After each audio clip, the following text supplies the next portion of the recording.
Hi, I'm James Gardner, host of Your History, Your Story, a podcast for everybody who loves stories about interesting people and events told by those who uncovered them from within their own family trees. This, we hope, will inspire you to discover and celebrate your history and your story.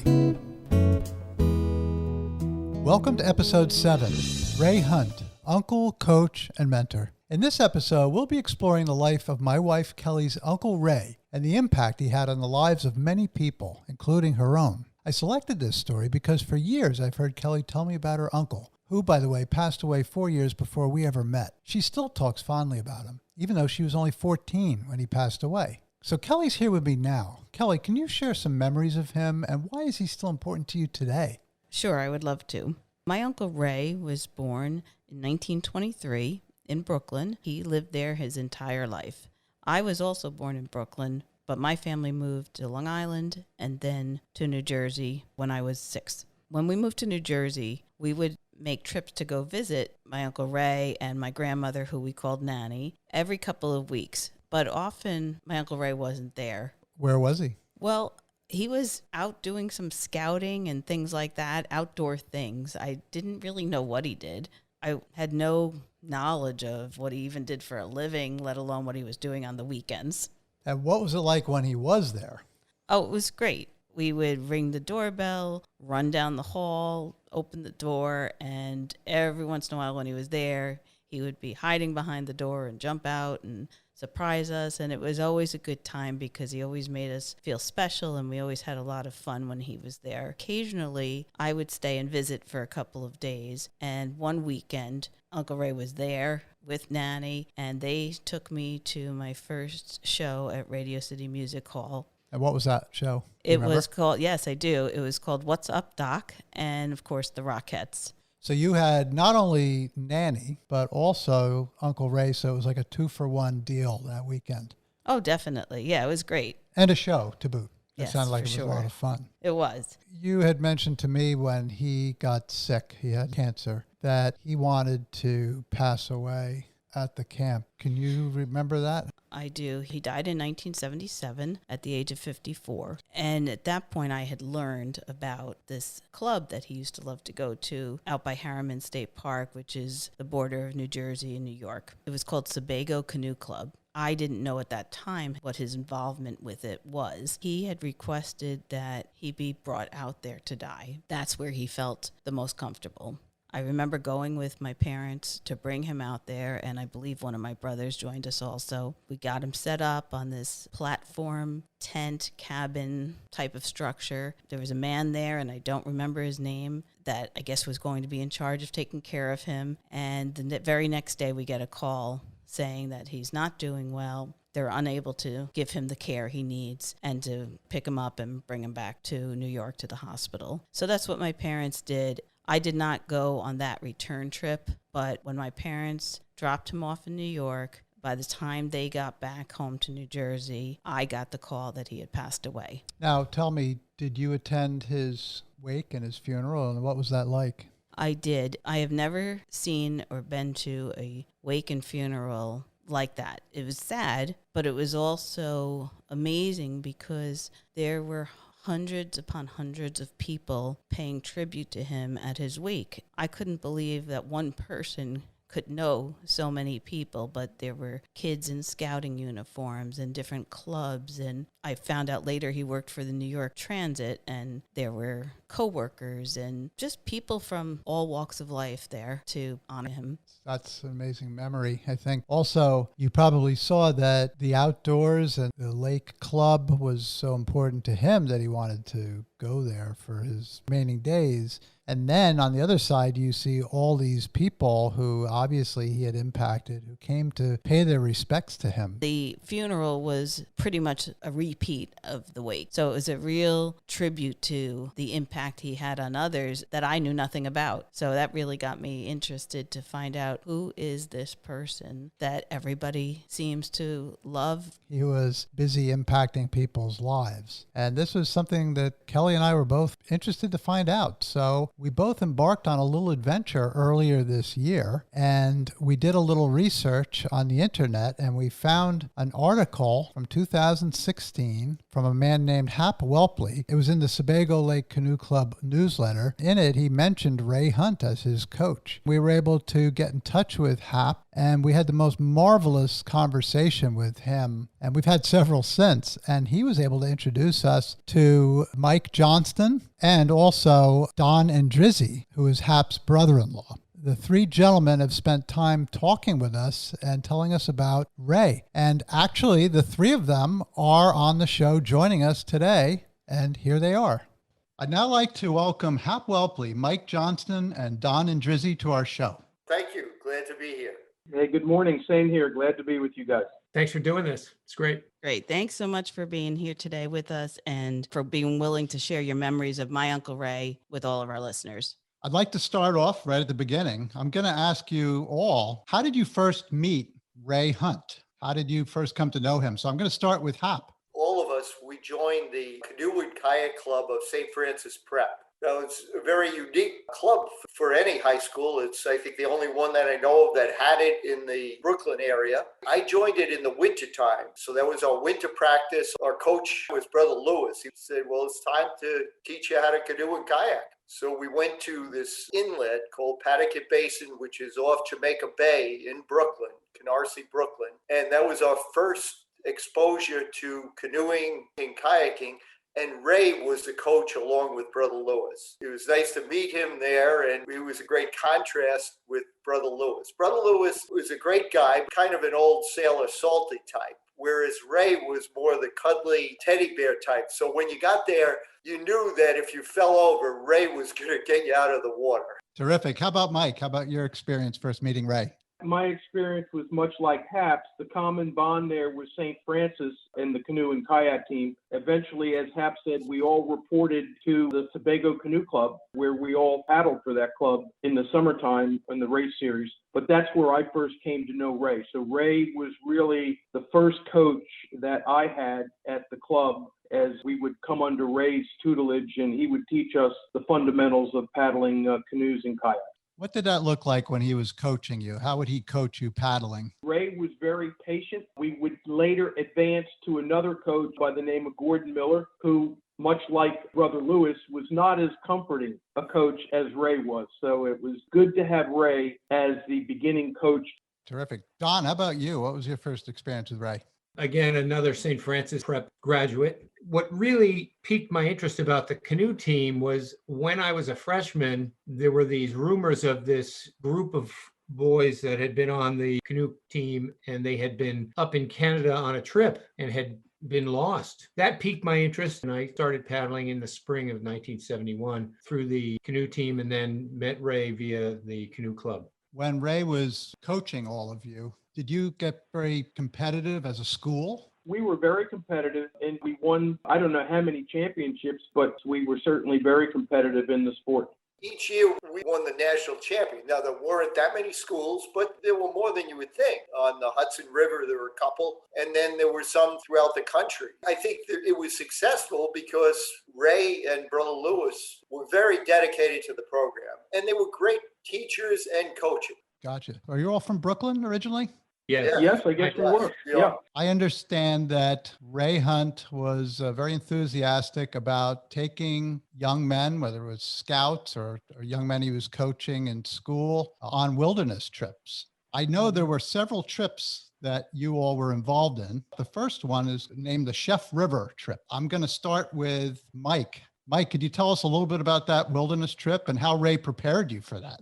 Yeah, it was a great trip. It was the first time I'd ever been camping. So picture a kid from Brooklyn. This was really my first experience in the wild. It was about as wild as a camping expedition that you're ever going to see, because these trips, you are completely alone. I mean, once you started, you didn't see another individual other than your party for the next 2 weeks. I'd like to say that Ray was really running his own outward bound program. You were thrust into this. The very first night that we camped, Ray had to go back to the town of Sebago to drop the car off. So he left us at the beginning of the Perch River, which was the start of our trip. We had about a 3-day uphill slog on the Perch till we hit what was called the height of land, and then we started down the Chef. So Hap and I'll never forget this. So there we were late at night, I don't know, at 9 or 10 o'clock. The rain is just unbelievable. Lightning, thunder, no flashlight. So we were literally trying to set this tent up by the light given off by the lightning strikes. However many seconds of light we had, we tried to figure it out. Oh, there's a corner,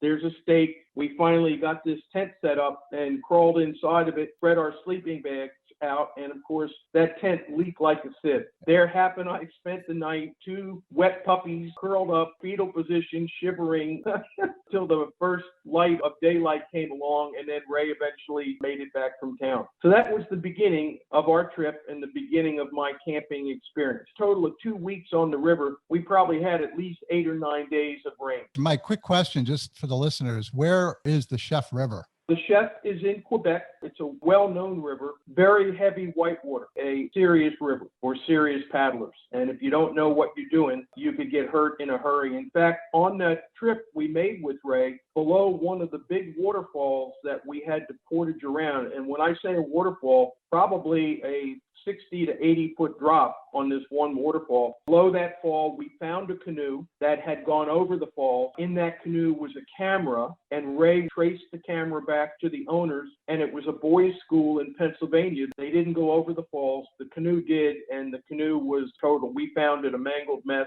but yet the camera, Ray figured out who owned it.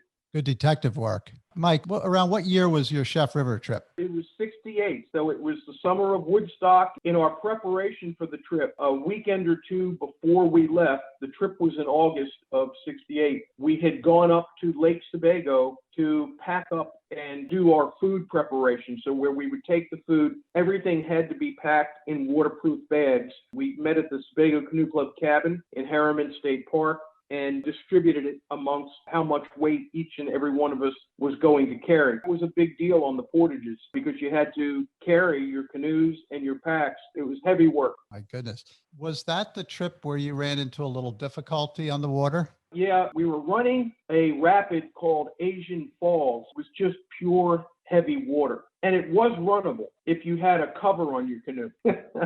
It wasn't runnable in the open Grumman aluminum canoes that we were paddling in at the time. Into Asian Falls we went, and it was a boiler. I mean, just tons and tons of heavy water. We were doing pretty well, but the boat filled with water. And before you know it, the boat went out from under us. That was the last time I saw Hap. Don't know where he went, but I know where I went, and it was down. I apparently got pushed under. I was under for a long period of time. I mean, long enough that at first I tried to just swim and get back up to the top. I could see light, so I knew which way is up, which way is down, and I struggled just trying to get to the top. I realized that wasn't working, and I said, boy, I better do something else. So I started stripping off my clothes. Whatever time that took, the initial struggle, then realize it wasn't working, then take my clothes off. That's how long I was underwater. Then finally, I vividly remember, okay, this is it. You know, I'm done. I'm toast. Light flashes before you, and it really is a boom, boom, boom series of snapshots, and then everything was peaceful.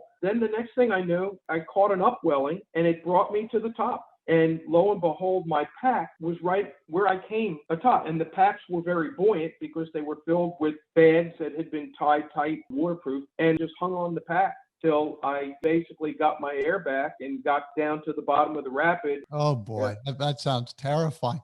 Hap, can you share a little bit about the Chef River trip from your perspective? Mike described it quite well. I actually learned something from Mike when he talked about almost drowning, because my thought all the time was, well, why didn't you grab your pack? Well, I was in the back of the boat. He was in the front of the boat. So when you fall over or the boat swamps, either way, which it really swamped, the current pushed him away, whereas the current a pack is right in front of the guy in the back of the boat. So almost any time we fell over, the first thing I would do would be grab for that pack. That's why he was in danger and I wasn't. Every time you went in the water, and we fell over a number of times, it was like what do they call it, January 1st when everybody goes for a swim? It was like that. Polar bear plunge, yeah. The coldest water I could ever remember. The other thing was the black flies and the portages. The portages were absolutely horrendous. And part of it is they think physically, at least I wasn't up to it yet, meaning weight-wise and strength-wise. I remember times, and I'd be like a turtle. I couldn't get up until either I'd have to take the pack off, or Mike would turn around, come back, and give me a hand, pick me up, and then I'd be off again. In general, my memory of the trip was, it was like the worst 2 weeks of my life. You were constantly challenged. You were challenged by the rain, the cold, the black flies, and the river itself. Every rapid was a chance to go swimming when you didn't feel like going swimming. The other main memory I still have is Mike talked about reaching the height of land. And the height of land was this beautiful lake called Filex Lake. I remember when we got there in the evening, setting up camp for dinner. It was the first time we saw the sun. I do remember hearing about the bacon, who got to carry the bacon. Every trip, when we got into Canada, we would buy a slab of bacon. And then you'd wrap it in a plastic bag. And every camper, canoeer, everybody on the trip loved to eat the bacon. Nobody wanted to carry the bacon. You'd have to put it on the top of your pack. It was heavy. And then you had to care for it like a baby. At the end, when you got out to camp, you wouldn't leave it in your pack because you were afraid bears would come to it. You don't want it near your tent. So you'd have to tie a rope around it, find a tree, and put it like 8-10 feet up in the tree to prevent that. And every morning you get it down, you cut it, you'd enjoy your bacon, but then you'd go through the whole process again. When you smelled that cooking, though, it was sort of worth it, I guess. We loved eating it. We didn't mind cooking it. We just didn't want to take care of it.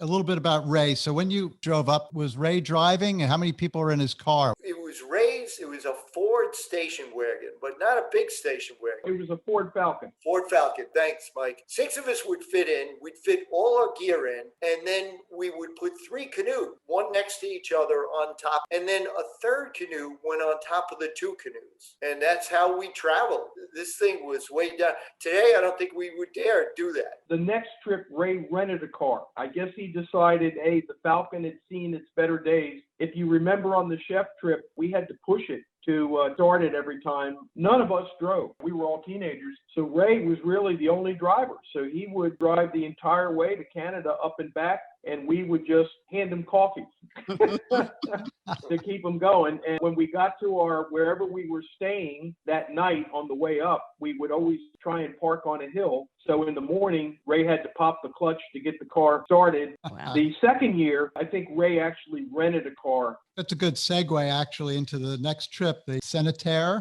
also in Canada. Mike, could you tell us a little bit about that trip and interacting with Ray on that trip? That trip was a little bit different. The whitewater on that trip wasn't as serious as on the chef. Again, as we said earlier, the chef had whitewater that could really hurt you if you made a mistake. So the whitewater wasn't quite as serious on that trip, which was, I believe, in Ontario. We started that in kind of unique way. We boarded a Canadian National Railroad train in Canoe. They allowed us to load our canoes in the baggage car for freight. Apparently, this is quite common up there. Ray had some discussions with the conductor and showed him on a map where he wanted to get off. And it wasn't at a train station. It was really in the middle of nowhere at a river crossing. And Ray indicated, hey, that's where we would like to get off. And sure enough, the train accommodated that request. We stopped at that bridge, that river crossing. We went up to the baggage car, opened the doors. Out came our canoes and packs and everything. They closed the door up and off the train went. It was a typical wilderness trip. Again, Ray was running his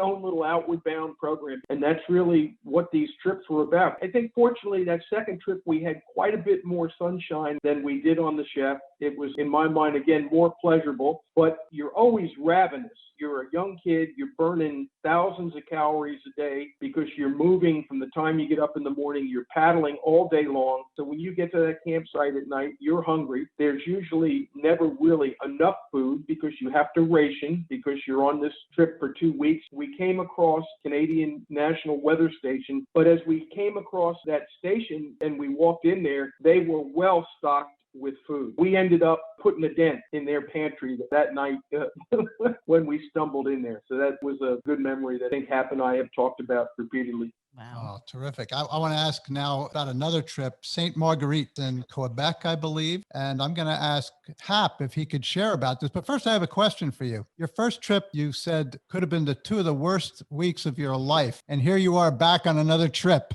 Why is Okay, that? so the first was definitely the worst 2 weeks of my life. The second was quite a bit better. I think something draws you to it, and maybe part of it is the challenge, the fact that it did push you and you recognize that that's something that you need to do once in a while. And the other is the beauty of the wild. Growing up in Brooklyn, the closest we came to nature was when we went to Sebago Canoe Club. These trips showed us a world we've never seen before. I think that drew a lot of us back. I'm a pretty good outdoorsman. I know I'm a good canoeer, and you're feeling maybe not cocky and maybe a little cocky. You're a teenager, right? So the Marguerite, figure it's another wilderness trip. It'll be fun. Looking forward to it. Now, this trip was the furthest north of any trip that Ray had explored. So he hadn't been on this river or anywhere near it. The only maps that were available, done by the Canadian government, but they were taken based on aerial photography. And they're photographing wilderness areas, so exactness probably wasn't that critical. I'm sure they got the latitude, longitude right, but what the terrain was not as clear. The railroads would let you get off. Well, one of Ray's contact was this guy named Jim Peacock, who lived in Montreal suburb, but through Jim Peacock, they decided on the St. Marguerite, got on a railroad. We told the conductor where we had to get off. We started on streams and lakes, but I remember the weather being pretty good. And after a couple of days, we got to the Marguerite. Might have taken us a little longer than we wanted, but not too much. And the Marguerite was a beautiful river. I remember it being spectacular. I mean, every time you looked up, you would see a significant hill or a mountain and a bend in the river, and you would want to take a picture. It was just gorgeous. There were challenging rapids, but we were slightly delayed. Most of these trips, we wanted to be a 2-week trip, and we were a little bit behind schedule, nothing terrible, but we came to what we thought would be really towards the end of the trip. Based on our plan, we should have had maybe 3 days left. That's it. But it was at the beginning of a canyon. Now, this canyon, it was marked on the map. It showed some heavy water, but there's nothing warning you that these are falls. And again, well, there were about 4 adults and 4 younger people on the trip. And the portage was this 25-mile portage that went around, would bypass the canyon, but it was 25 miles. We all discussed it. I wouldn't say it's a vote, because Ray was the leader. He'd decide which way we were going to go. Think of 4 young guys wanting to do a 25-mile portage. You know, we're not Voyager. Let's do the canyon. Sorry, just for the benefit of the listeners, could you explain what a portage is? So a portage is you leave the river, and it can be anywhere from 100 yards to most portages were a half mile or so. It's a trail that will take you around a rapid or a fall. So there's a section of the river that is not canoeable, or in the beginning of the trip, to get to the river, you were going through an area which couldn't be canoed because of rapids that couldn't be paddled or waterfalls. So that's a portage. And you would take it from the beginning of the portage to where the end, where you're going to get back on the river. A 1-mile portage is a 3-mile portage. This is significant. So we decided we're not going to do this. We're great canoeists. We're going to paddle this canyon. If we fall in once in a while, it's worth the price for a 75-mile portage, right? We get into the canyon, get to the first rapid. You say, this isn't a rapid. This is a fall, and we are not paddling this. And Ray, God love him, he was always careful. I mean, we would never paddle a rapid that we didn't know where it ended and what the water was like. We'd always stop and check it out. Well, we checked this one out. We're already in the canyon. We said, okay, we can't do this. Let's portage this one. And we found, although it was tough and the canyon soon was closing in, the first one was about a mile and was a pain because there was no portage trail. It took us a long time, but we portaged about a mile. And we said, okay, that was bad. Then before you know it, we paddled just a little bit. So the second one, we say, well, there's no way there's no easy portage. The rapid doesn't look too bad. Let's try lining our canoe. You leave your canoes in the water. We took our pack over the rocks to the end, leaving the canoes at the beginning of the rapid. It was really, really tough lining them because of the rocks. We weren't successful in that, at least on one canoe. Somebody let the line out a little too hard in the stern. The river got it, and it ends up at the bottom of the rapid, wedged in between rocks. We didn't even find it that night. That night, we ended up sleeping, no tents, just got our sleeping bags out. started a fire on the rocks and camped on the rocks. Not something you ever want to do. The next morning, find that the canoe that we lost at the bottom of the rapid, wedged in between rocks. We lost the canoe.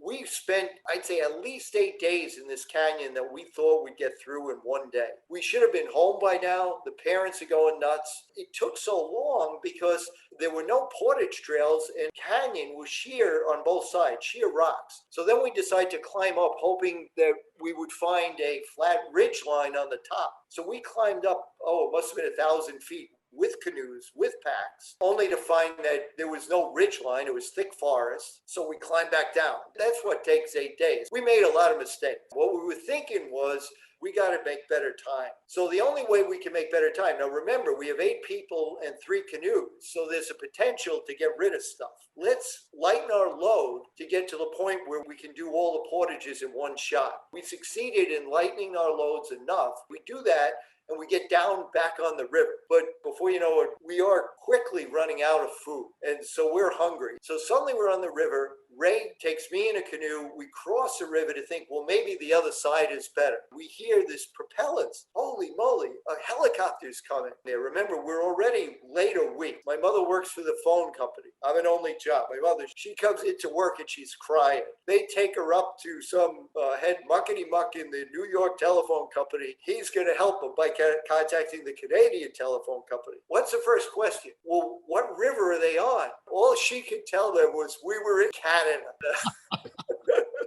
That will narrow it down. Ray's mom, I don't think she even knew the river. She had phone number for Peacock. So then they start bugging Ray's mom. Now, Ray, when he goes on these trips, I think recognized the possibility that parents could be nervous. So he makes her swear with her last breath, you will not give them any information. She held this for a couple of days, but eventually had to break down.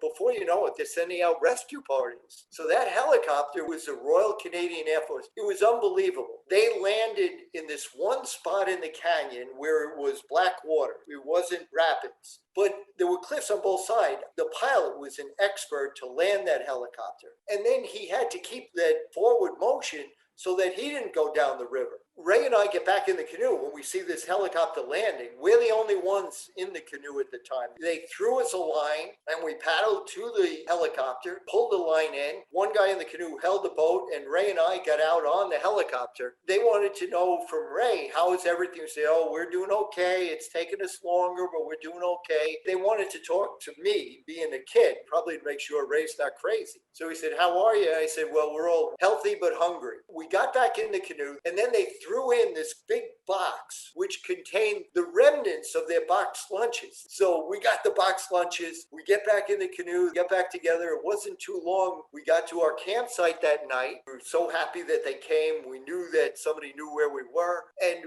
those box lunches were our only food. So we divided up the remnants of their box lunches among the 8 of us. And we were so careful. We cut the radishes so we all had half of a radish. We were kind of excited.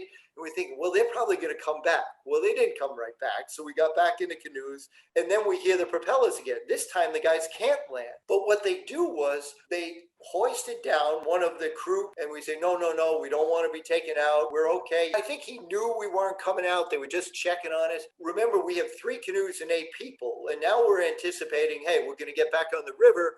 We don't need an extra 2 people to weigh down canoes. They wanted to send 2 people out that were drivers on the thought that maybe there's a road that would allow them to drive upriver. So 2 people came out and they hoisted them out, but they hoisted down this carton which contained a case of baked beans and this big carton of bread. And then they took off. I was at wit's end, and I think the other 2 young guys, all of us were kind of saying, okay, we've been fed and we've seen helicopters the last 2 days. Why don't we just hang out? The helicopter's going to come back. Why do we keep doing this? Oh, but we'll lose 3 canoes. Okay, we're going to lose 3 canoes, but we're going to get out. We kind of struck. And Ray never gets angry. He was always even-tempered. So I let Ray down. I'm not sure anybody else wanted to keep going. Ray kept saying, we're at the end. This is the end of the canyon. But that sounded like, okay, the Northwest Passage to us. Yeah, we're at the end of the canyon. Right. So we set up camp And we stayed there. We toasted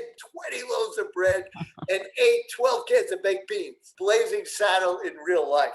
We gorged ourselves on everything we had. We were so full, but we kept eating. If you think about it, this is real dumb, because if the helicopter doesn't come back, we're again out of food. And the helicopter didn't come back. So in a day, we got to the end of it, and then we had another day paddling rapids, but the rapids, as Ray predicted, had eased up. In 2 days, we were at the end. We got up on the second day for breakfast. We had no food. We boiled water, so we were drinking hot water. Now it was getting cold. So we get out, and I don't think Ray forgave us yet. There was a lot of pressure on him. You don't want a helicopter coming in and rescuing you. He's done this for his whole life, and now you got helicopters flying in. Well, we paddled for at least 2 hours, and lo and behold, we come across a cabin, and there's smoke coming out of the chimney. You know there's people in the cabin because you're seeing smoke. We get in the cabin, and we're greeted by 2 French Canadians. They don't speak English, and we don't speak French, but the code of the wilderness kind of takes over. And for Ray, I think he wanted to regain some degree of dignity. And even though you can't speak the same language, you're sharing the experience of the wilderness. Everybody knows a few words, and some things you just know. They're coming in from outside. They put a pot on to make us some tea, and everything's going great. And Ray is having a nice conversation, and then the nice host puts out a bag of Oreo cookies. It was like putting out Oreo cookies to a group of hungry hyenas. You know, the 3 of us, I'm pretty sure we almost bit off this guy's hand. I mean, Ray was just aghast. We ate 30 cookies in about 5 seconds. I don't think Ray got any because he wanted to be cool, and we just wanted cookies. They put in another bag, and we ate that too. Ray couldn't get us out of that cabin after that quick enough. We finished our tea. He said goodbye. I think this is the second time we probably got Ray kind of really ticked. First was the strike. Next was being so uncool. And the helicopter came back with a sheriff. They were going to take us out, whether Ray wanted to or not. They knew we were in good shape. We were on the end of the river, so there was no need to take us out. It was the experience of a lifetime. I can remember it as if it was today. Wow. Wow. Don, you heard about that trip. So you just had to go on one yourself, right? I did it. I was a freshman, and the school was abuzz about these guys that were lost in Canada. I had been interested a little in the outdoors. I had done a little bit of scouting, but this was well above and beyond the typical. So you went on a trip. I think, Cap, you went too, but I'll ask you about it, Don. It was called the Parabanka. Is that in Canada as well? So it is in Canada, and the Parabanka River is a fairly big river which flows north to south and ends in Lake St. John, which is north of Montreal. It was a beautiful, beautiful trip. It had almost all of the things that Hap and Mike really had talked about. We had to go up and find somebody to shuttle us in on the roads. What was interesting was this trip was one of the bigger trips. There were actually 12 of us. I think that was the biggest trip Ray said he ever ran. It starts with packing all of the food, and I think I weighed my pack. It was close to 70 pounds. I can distinctly remember divvying up the food, and there were 12 piles of food, and we picked numbers from a hat, and there was one pile that was significantly smaller. Of course, the guy that gets number 1 happens to be a young guy, and he says, "I'll take that pile." Well, that was the pile that had the bacon. The bacon wasn't there. They hadn't bought it yet. It was a very interesting lesson about, it had all of these life lessons about being selfish, the importance of working as a team member and giving things back. There were all sorts of things that we got out of it. That trip, same thing. We were in a back of a dump truck with 6 canoes, and we were all piled in the truck. Now, this is August, but we're driving up through a kind of cold, rainy weather in Canada, and I can remember having all of my outdoor clothing on to just keep warm for this, however, 100-mile trip on dirt roads in. We started out with something called Chute de Passe, and we paddle these lakes, and again, portage from lake to lake up through the height of land. It's just such an impressionable time in your life. These memories get seared into your memory bank. I can remember finishing a portage. I was with Al Musial that time. We actually got to this lake first, and so we had a little bit of free time, and I can remember throwing a fishing lure in. I brought a fishing rod. The only thing we ever brought was a little Daredevil spoon, a little red and white spoon, and catching the most beautiful fish I'd ever seen in my life. This little pond was filled with brook trout. And so once we started catching fish, we kept a bunch. And in the morning, we had brook trout fried in bacon. It was just a spectacular memory of that trip. There was rain, there was portages. Hap didn't mention it, but I'm sure that after the St. Marguerite trip in particular, since it was an extra week, all of the clothing that you wore had to be thrown out. You were on an aluminum canoe seat. Your underwear was silver by the time you were done. Every piece of rain gear you had from portaging had holes in it. People looked like scarecrows at the end. I remember seeing the Northern Lights for the first time. I remember seeing loons for the first time, seeing a moose for the first time. There were all these first time things for a 14-year-old from Brooklyn. It was just that kind of spectacular trip. That impression of that trip just got you hooked on the outdoors. It really did. I think all of you mentioned you didn't have a lot of camping experience being from Brooklyn. Did he sort of instruct you with things, or did he sort of let you find your own way? And was he more hands-on with his instruction when you were camping and things like that? I would say that we were the next level after Boy Scout. I had been in Boy Scout, so I had an idea about camping, but this is different. You're not camping in a place in Alpine, New Jersey. You are camping in the wilderness. You had to be careful, and all of this instruction came during these trips, about how you're handling your axes and what you're doing with your food and how you're keeping your pots clean so that nobody gets sick. Those were all really, really important things that you got just via these trips. Oh, that's amazing. Just leveraging off what Don said, Ray was a little bit of both. I mean, if he felt you needed help, he would kind of give you the instructions, but a lot of times it was, hey, he'll figure it out. He would jump in and provide you, hey, here's how you do that, here's how you do that. Don's comment about keeping the pots and pans clean, we didn't have to worry about that on our first chef trip because Jimmy Marin and George D'Angelo tipped their boat over, and unfortunately they had all the pots and the pans. So again, on that chef trip, we didn't have any pots and pans. Oh, boy. We were actually using where we had canned food. Once we would consume the food in the can, that became a pot.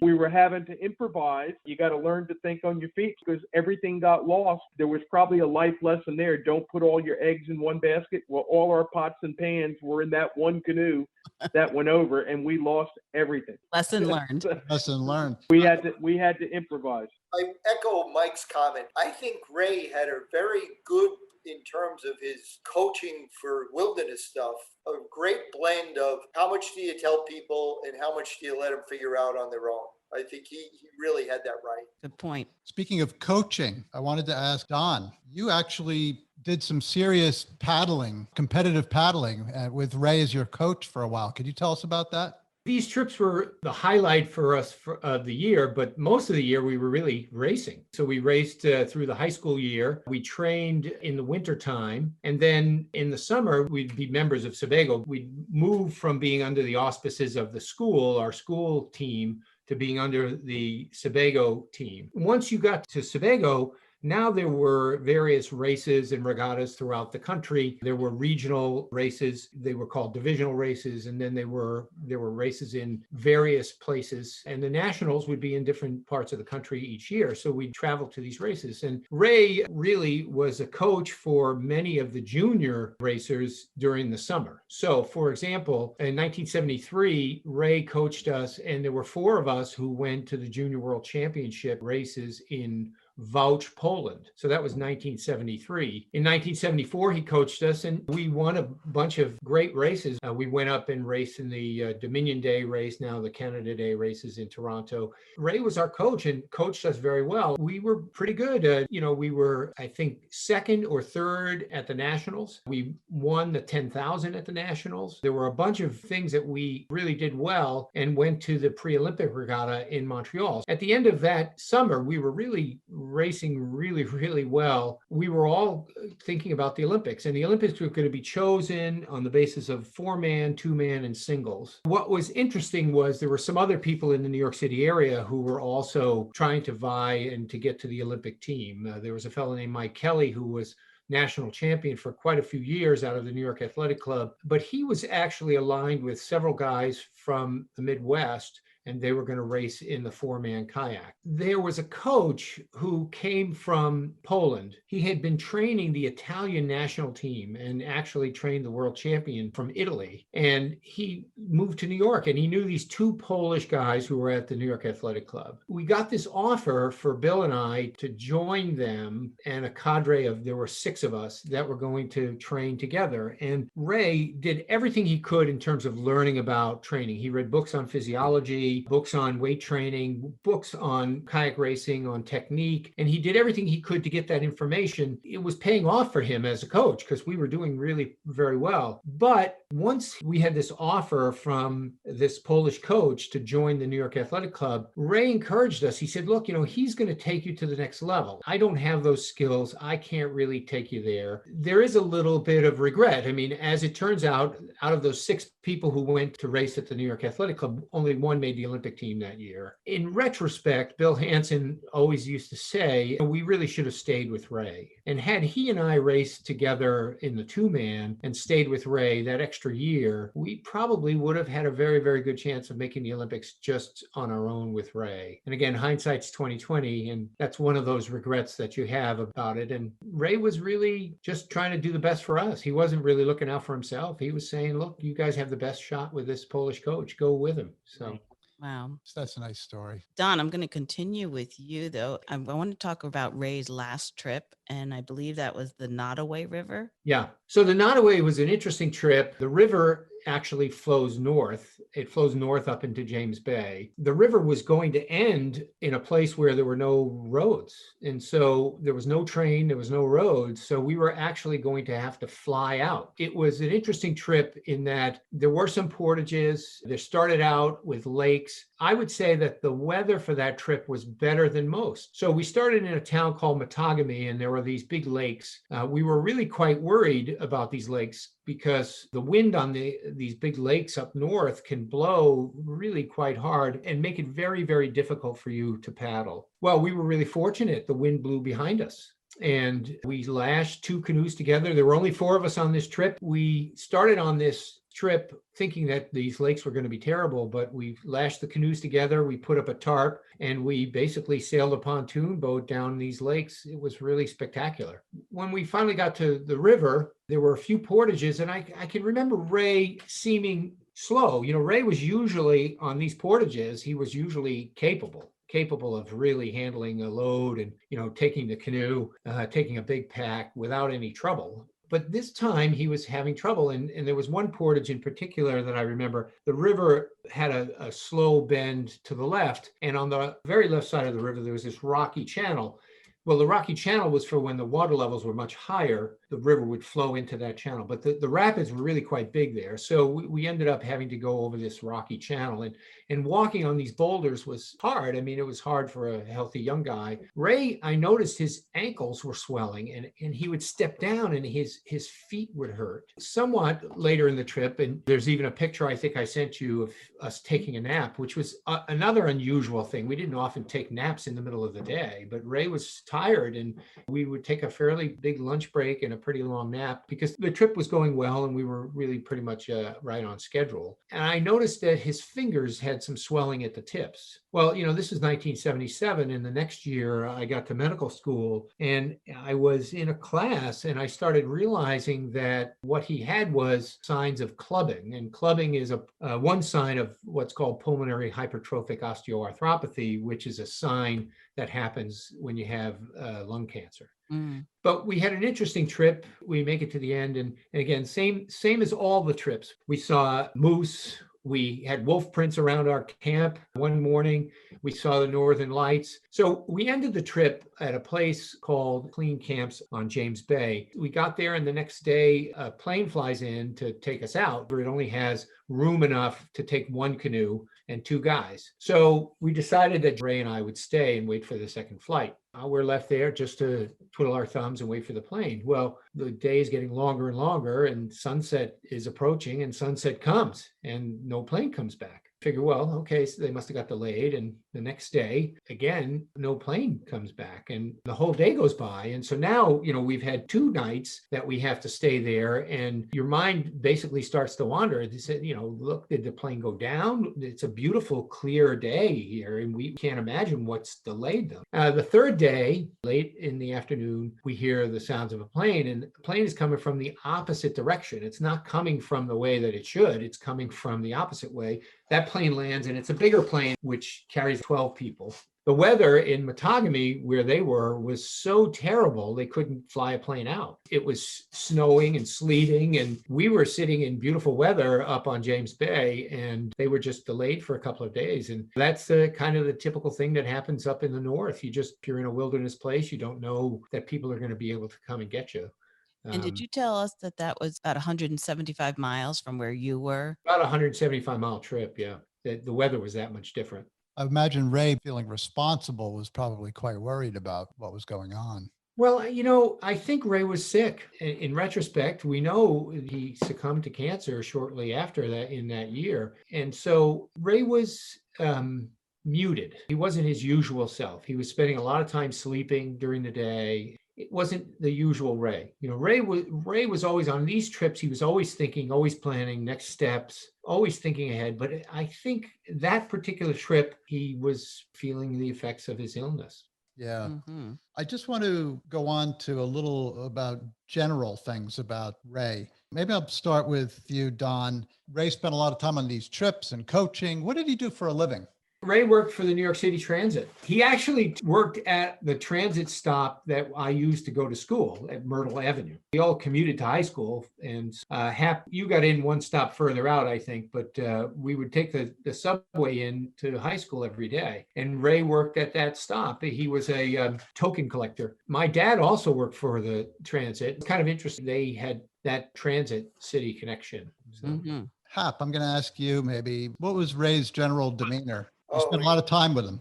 He was just always a great guy. I mean, he was always a gentleman. His greatest love, picking up on the token thing, Ray could have done a lot of stuff in his life. He didn't care about professional career or success in that realm. He loved being a Boy Scout leader, and then later with us being a coach and a wilderness guide. He just loved seeing young people and helping young people develop into men.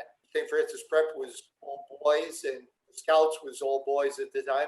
Boys become men, and having a part in that. That's what made him tick. That's what he loved. Mike, would you like to add to that about Ray's demeanor, his priorities? Going back to Don was saying the transit connection, I believe that Ray worked that job because it gave him a lot of freedom in terms of time. He would probably work the early shift, and that would give him the afternoons off. He could go down to the club and participate in the canoeing instruction. Some of my memories of Ray, when we would do these trips, he always had this white straw cowboy hat that he would wear on the trip, had a feather in it. He had an uncanny ability to read a river. If you know anything about canoeing, a lot of canoeing, particularly in whitewater, involves knowing where to go in the river, where not to go. And that involves a certain skill of reading the currents and be able to look and know where rocks are. I have a lot of memories of Hap and I being stuck sitting on a rock somewhere and having Ray go right by us because he knew not to go where we were stuck, and he would slip to the right. And he had a lot of patience. He used to like to sing these little ditties as he was going along paddling. I remember one that sticks in my mind about, he would throw another log on the fire, mother, he'd sing something like that as he was canoeing down the river. All those good memories. Oh, that's terrific. Hap, I believe you attended Ray's funeral. First of all, Ray died at age 54 in 1977. Hap, could you tell us your memories of the last time you visited Ray and when you went to his funeral? The last time I visited Ray, I remember was the apartment where his mom lived, and I visited him with Don. He was very sick. He was a trooper. In the hospital, he was still aiming to recover. He was giving it the good fight, but still was concerned about, hey, what are you doing and how are things? When we visited him, and it was at the very end of his life at Stanhope Street, he understood where he was at and was at peace with that. The funeral, hundreds of people were there. He had so many friends and so many people that he had not only befriended, but coached and guided through life were there. It was beautiful to see all those people get together. And it was so sad, as you mentioned, he was so young when he passed. And we lost a great man.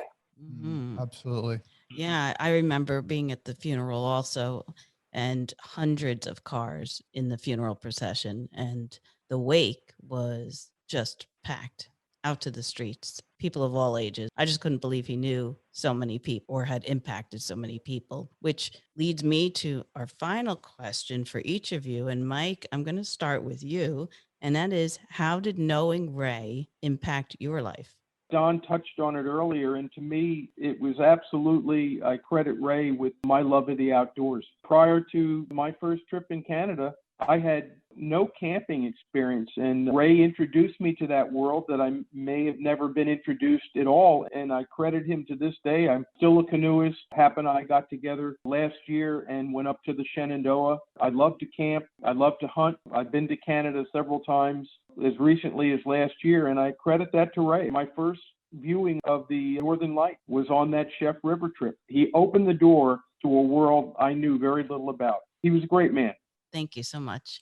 Don, you're next. It's hard to say more than Mike did. We all, I think, really got that from him, the love of the outdoors. I think probably, at least in some part, that's one of the reasons why I live in Maine, because I'm closer to the outdoors. Been one of those places that allows me to relive, so to speak, those memories of when I was in high school on these trips. Hap and I have been fortunate enough. We have houses close to one another in an area in northern Maine that's still pretty wilderness. And there's oftentimes you're out there and listening to the loons and being reminded of these first few trips. There's no light pollution. You get up and you look at the sky. So that love of the outdoors is really, I think, Ray's biggest contribution to my life.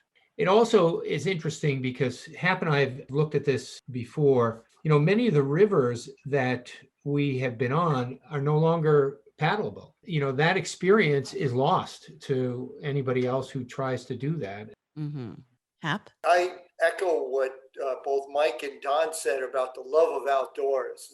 No question, we got that from Ray. And just the antidote on that, when Don found the property where he bought a lot and then told me about it, we bought the lot next to him and we have a cabin there. Well, we still talk about it. We say, this is just like Canada. How many things do you have in life where you refer to something that was 50 years ago? Not too many. We constantly refer back to that. So doesn't this area, doesn't the land, doesn't the lakes, the rivers remind you of Canada? In terms of the canoe trips, what do we learn on them?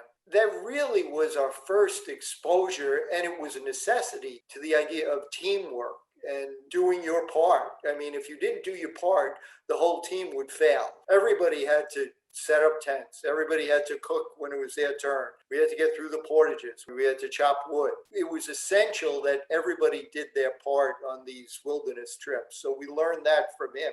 We learned it because you had to do it. It wasn't this empty lesson of going on, a 2-day outing to try to build teamwork. It wasn't an option.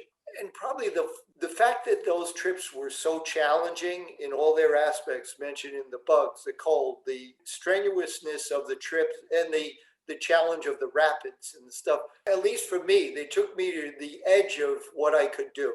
And that's where you really grow, is when you're forced to the edge. So I thank him forever for doing that, because we actually kind of try to live life away from that edge. He brought us right to it. So true.